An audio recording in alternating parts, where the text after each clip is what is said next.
Hello students, good morning to all. हमने पिछले कक्षाओं में स्पर्मेटोजेनेसिस के बारे में पढ़ा। युग्मक जनन यानी गैमेटोजेनेसिस में स्पर्मेटोजेनेसिस के बारे में पढ़ा, जिसमें हमने स्पर्म के निर्माण और उसका फॉर्मेशन के बारे में पढ़ा। आज हम पढ़ेंगे अंड जनन यानी oogenesis के बारे में। अब अगर हम अंड जनन की बात करें तो इसमें अंडे का मतलब फीमेल रिप्रोडक्टिव ऑर्गन के अंदर यानी अंडाशय ओवरी के अंदर अंडे का निर्माण होना ही अंड जनन कहलाता है। एक परिपक्व मादा युग्मक का निर्माण की प्रक्रिया अंड जनन या oogenesis कहलाता है, जो हमने पहले पढ़ा था स्पर्मेटोजेनेसिस यानी स्पर्म के फॉर्मेशन, इससे बिल्कुल भिन्न होता है। अभी हम देखेंगे किस प्रकार होता है।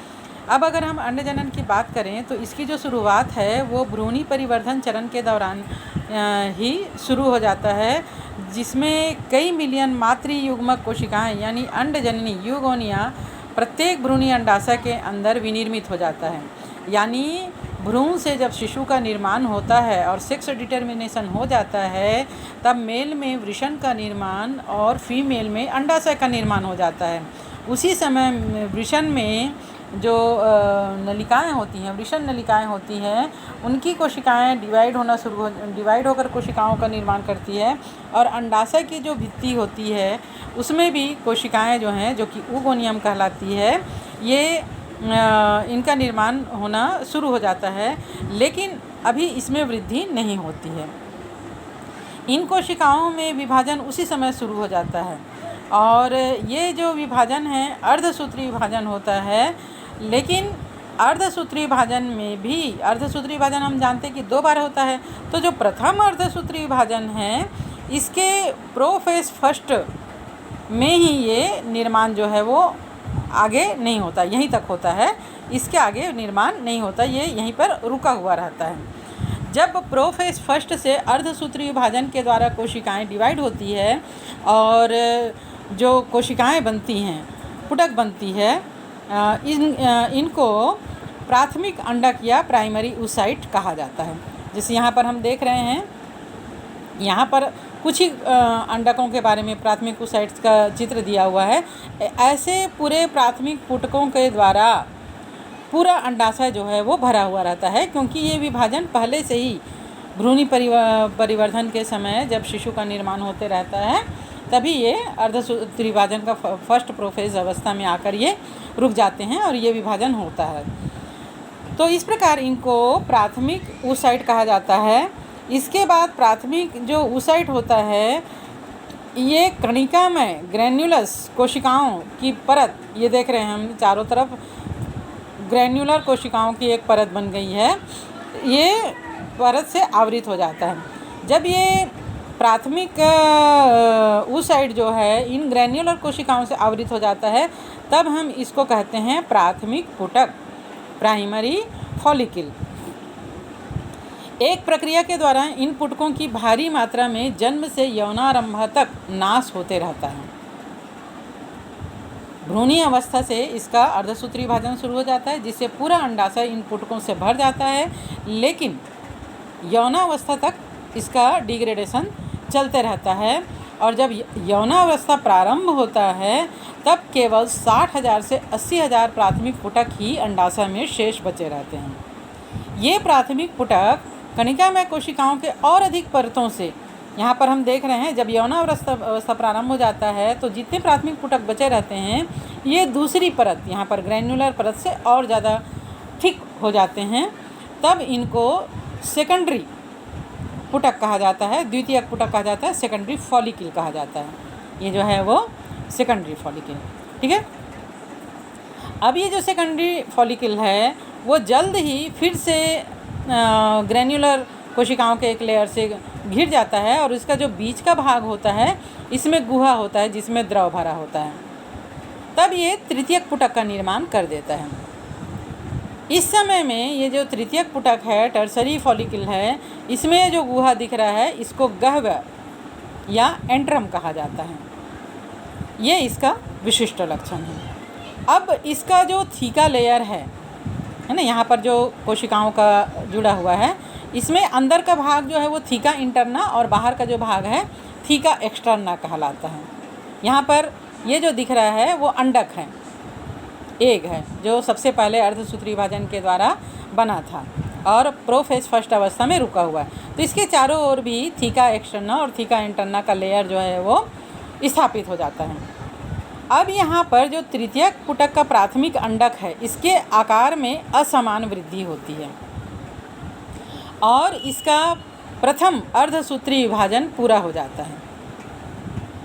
तब ये एक असमान विभाजन होता है, जिसके फलस्वरूप वृहद अगुणित द्वितीय कंडक और एक लघु प्रथम द्वितीय पिंड की संरचना यहाँ पर बन जाती है। यहाँ पर दो पिंड बनेगा, एक लघु प्राथमिक ध्रुवीय पिंडक और दूसरा जो है वो द्वितीयक अंडक।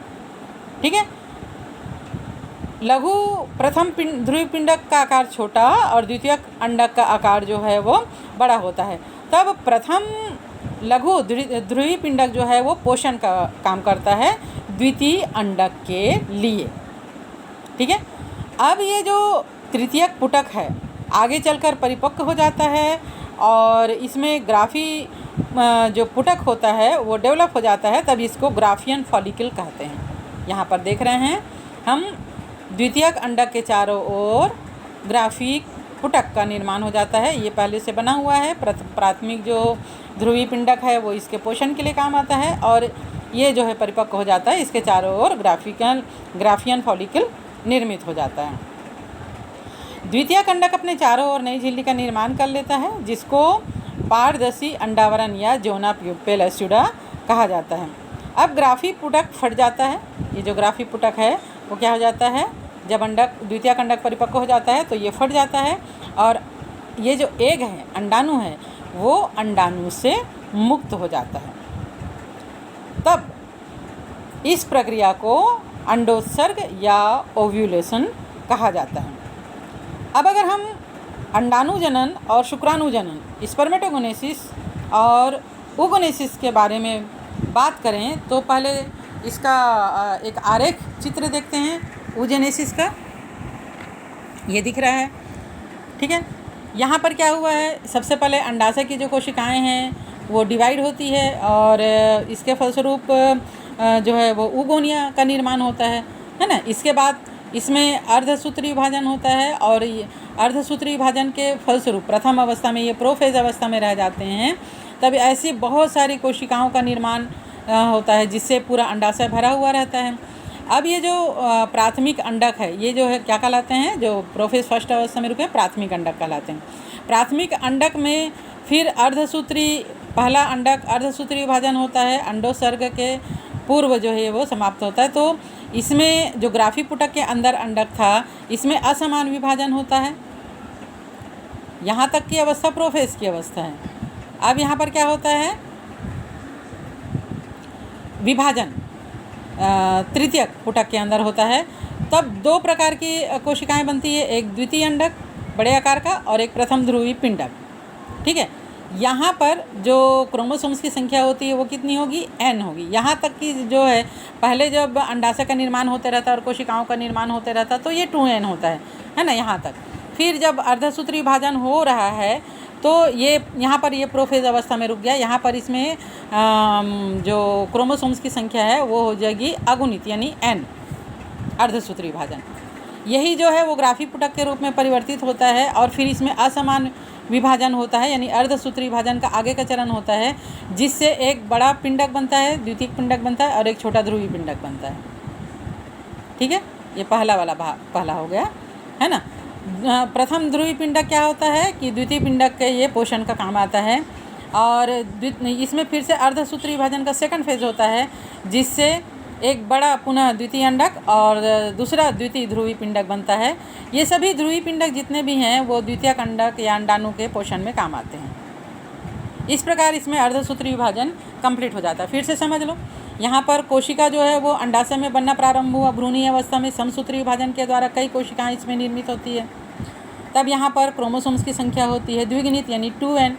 उसके बाद फिर शिशु के जन्म के बाद इसमें विभाजन होता है लेकिन परिपक्व नहीं होता है ना। तो ये अर्धसूत्री विभाजन हुआ जो प्रोफेज फर्स्ट में रुका हुआ है।